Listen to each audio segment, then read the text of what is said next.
en un lugar de la Mancha, de cuyo nombre no quiero acordarme. It is a truth universally acknowledged that a single man in possession of a good Aujourd'hui, fortune maman est morte. Ou peut-être hier, je ne sais pas. As audiobook providers expand into new markets, they confront a basic challenge: building audio catalogs with strong appeal worldwide. Welcome to The Spoken World. I'm Christopher Kenneally.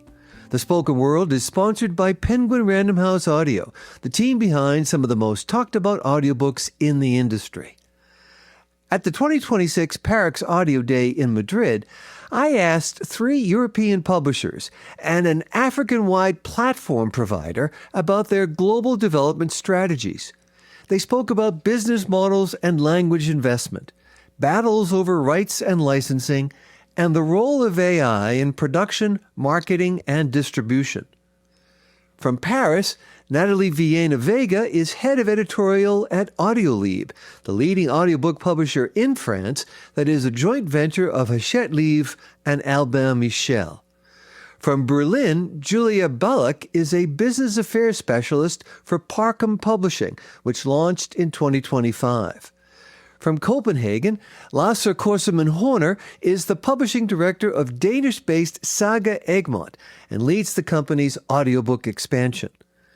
My first question was for Amma Dadson, founder and CEO of AkoBooks Audio, Ghana's first publisher and a digital streaming platform for Black African audiobooks and the spoken word, founded in 2017.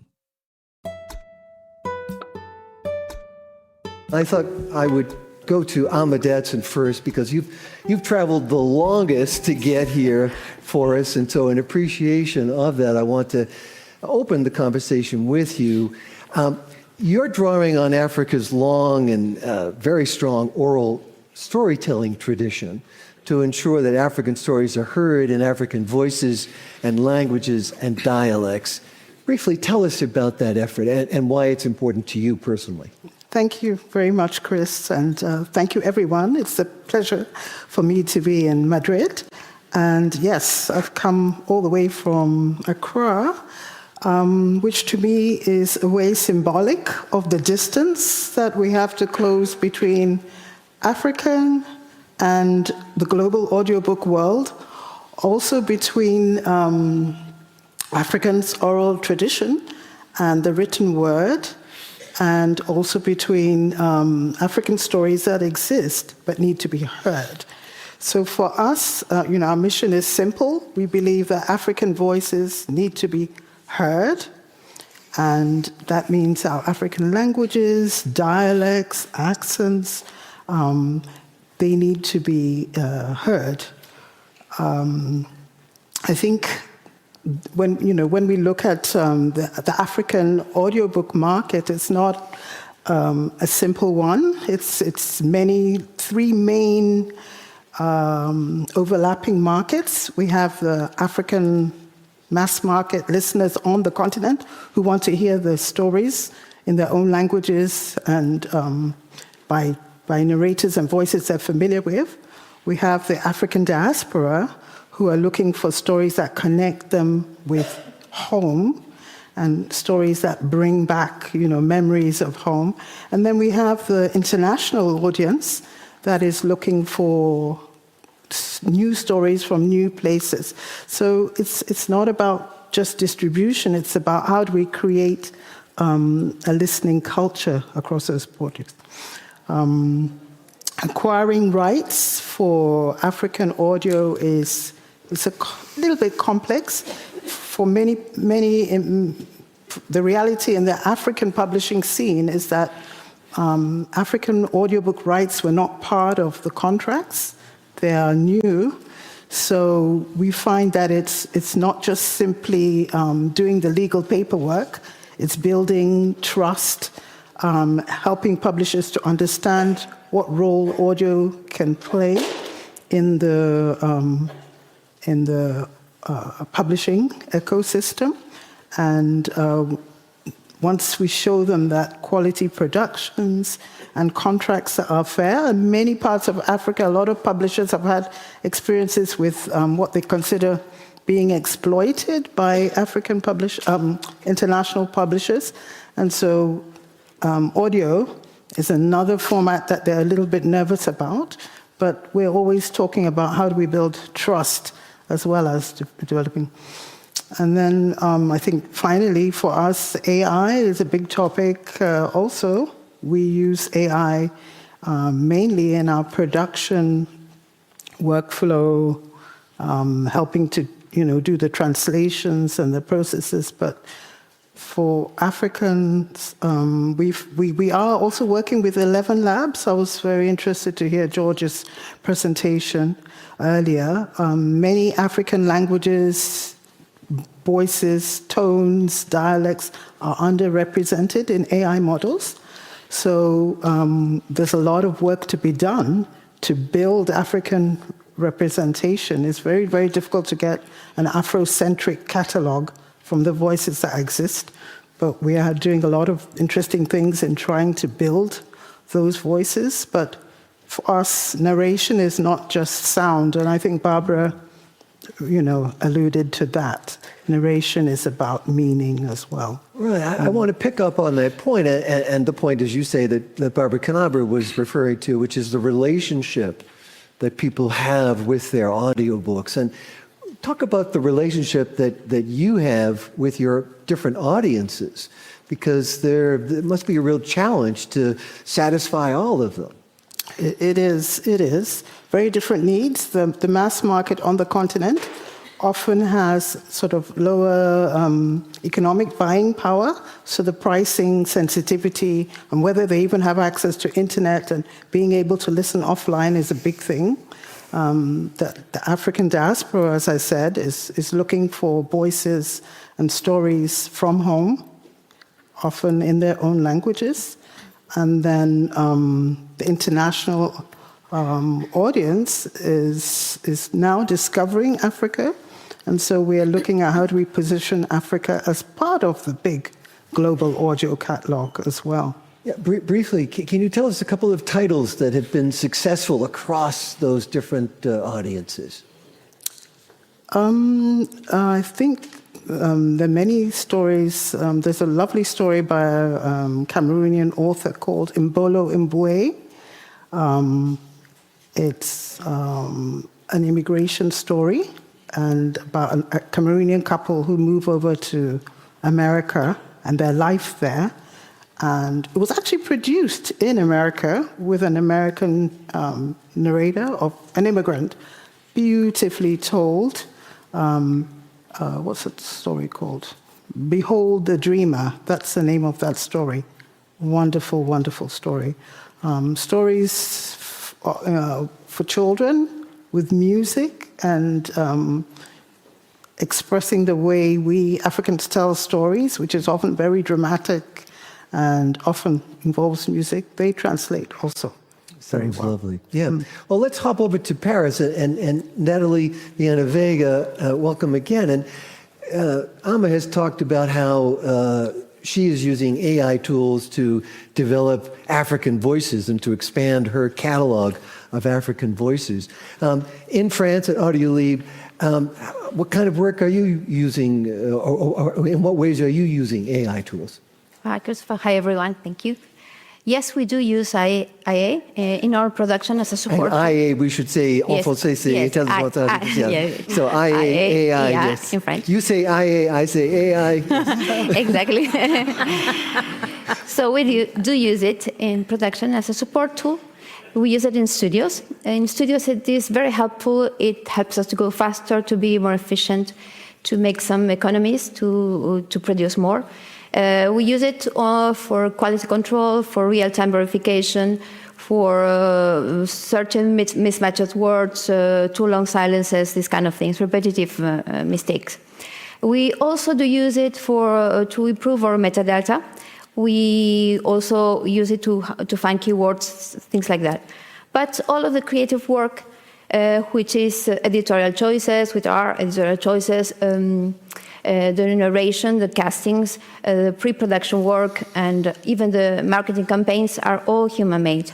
And we are proud to do that, as we want to highlight this kind of work, premium work for our books, that gives each book a particular quality and a particular nature. We reunited in the National Union of Publishers in France, SNE, le Syndicat National des Éditeurs, several publishers. We decided to create a label. This label is used now in our covers, and we call the label Human Interpretation, not narration, but interpretation. This is the way we use to make the readers and the future readers know what they are choosing to read. Was it very difficult for everyone to come together and decide on that? I mean, what was the process? What was the reason behind it? We heard last year about the UK and the US coming up with various guidelines around transparency. Was transparency the concern that people had? Yes, totally. We are transparent. We are working together with the unions of readers too, narrators, and we always explain what we are going to do. We work in agreements also in order to be clear about this.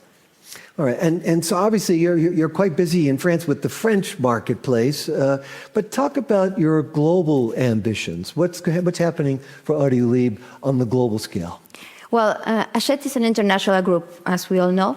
There is Hachette US, Hachette UK, and Hachette also in Spain with the group of Anaya. But we are based in France, and in France we produce French-speaking books for the French-speaking market.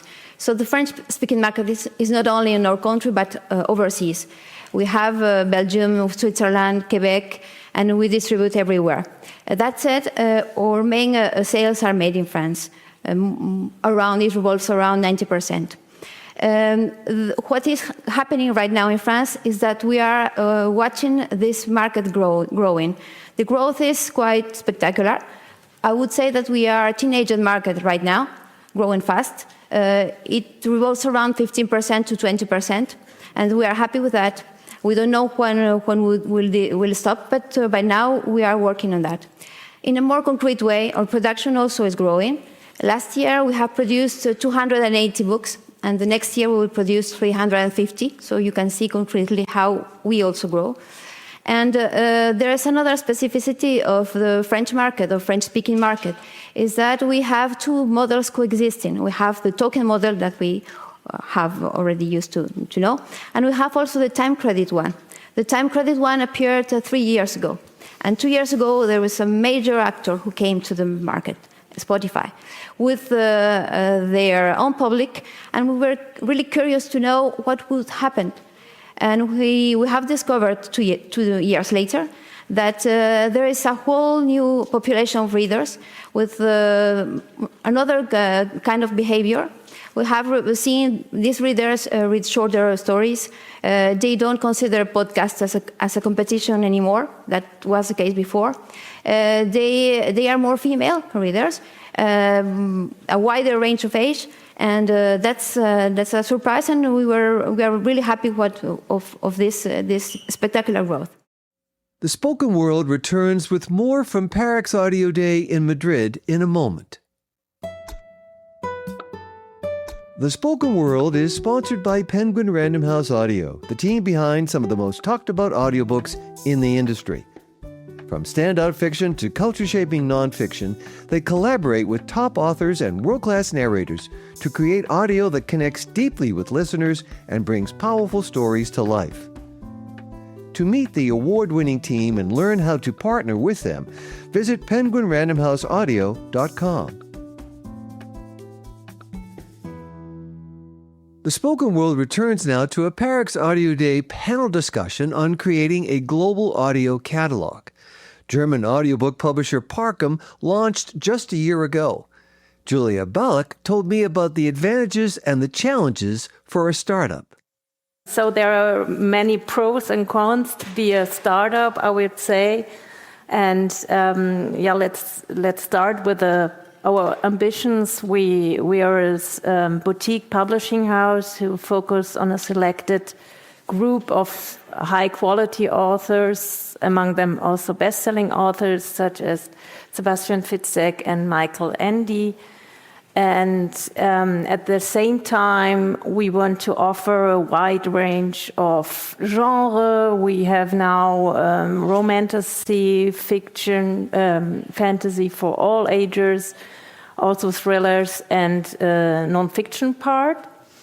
And to expand globally, our ambition is to become a distinctive partner on the global market and to find the best local partners there to realize our dream to distribute the multilingual audiobooks. Right. But how does being a startup affect the way you work? Is there a new mentality? In Silicon Valley, they say, move fast and break things. Are you trying to do that?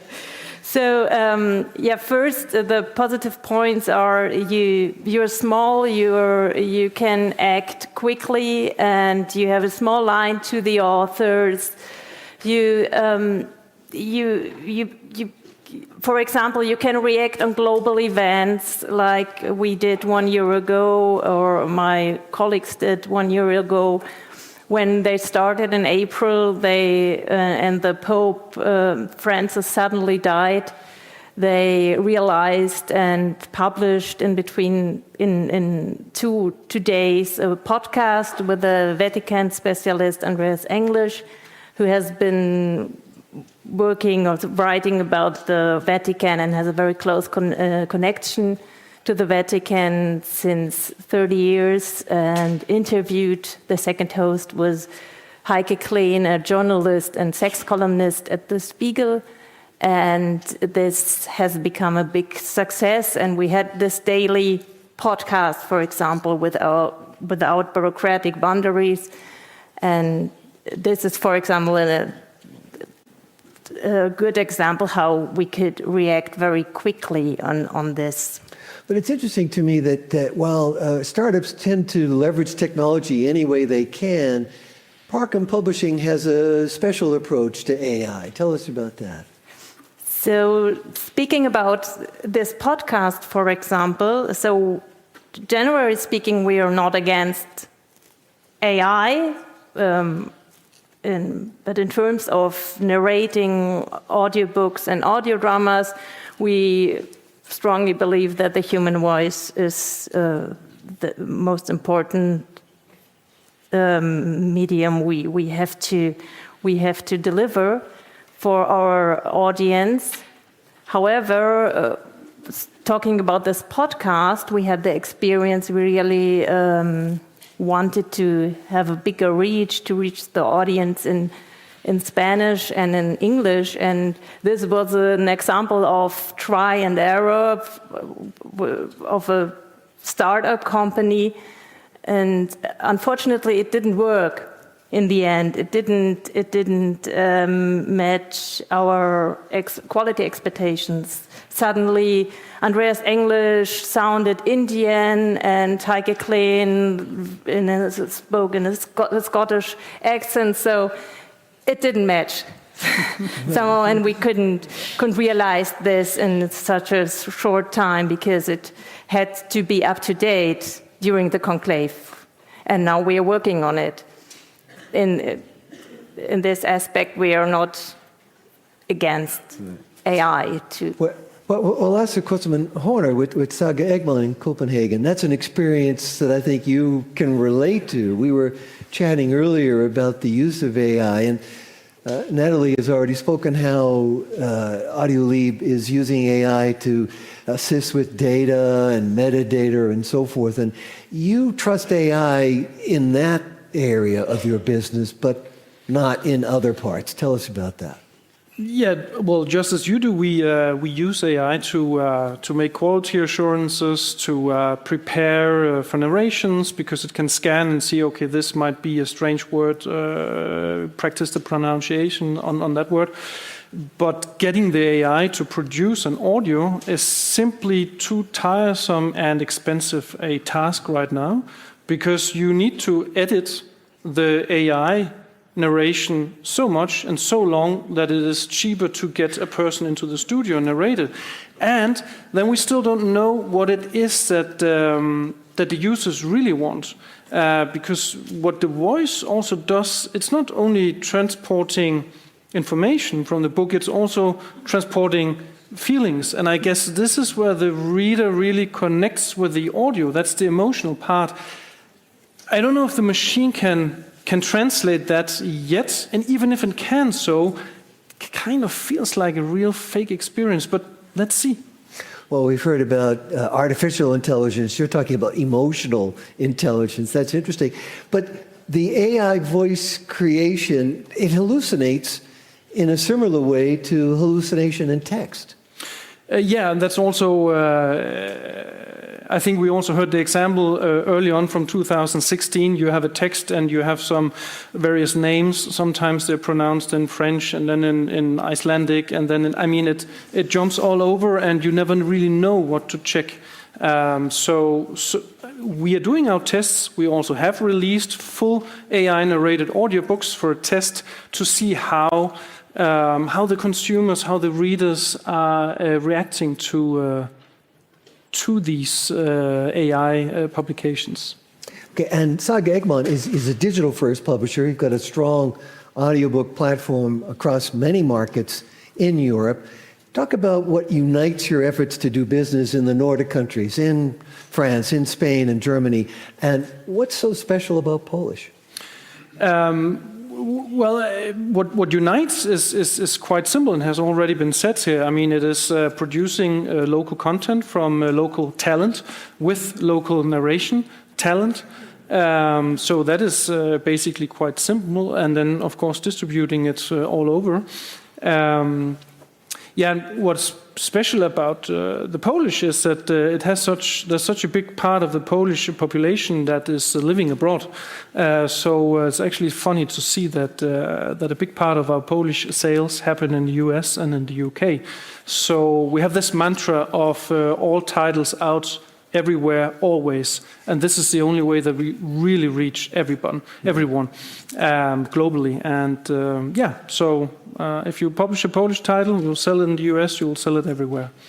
Wonderful. Well, I want to ask Alma Datsun one last point. It hasn't come up yet, I think, in various presentations about accessibility and how audiobooks in various markets, but this would be especially true in Africa, is a question of accessibility. And you have a personal piece of that accessibility story to share. Can you tell us that? Yes.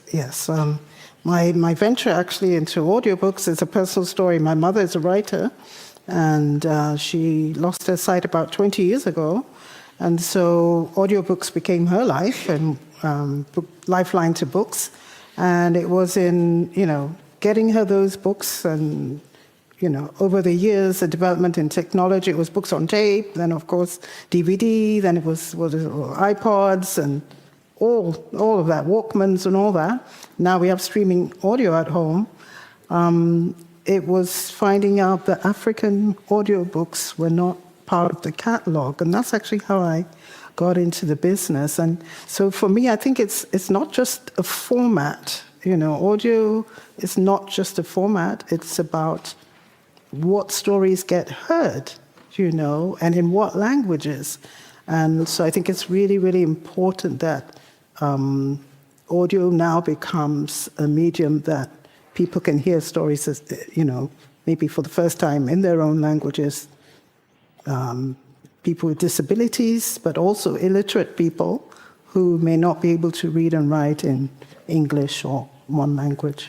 It's important, the access to stories, but in the African context and surely elsewhere in the world, it's an access to education, to professional development, access of all kinds. Absolutely, yes. That's all for now. Our producer is Jeremy Brisky of Burst Marketing. Rob Simon is our executive producer. With support from Penguin Random House Audio, the Spoken World podcast covers the latest news in audiobook publishing and features exclusive interviews with audiobook industry leaders, analysts, and innovators. Learn more at spokenworld.media and subscribe on all major podcasting and streaming platforms. I'm Christopher Kenneally. Join me again soon on The Spoken World.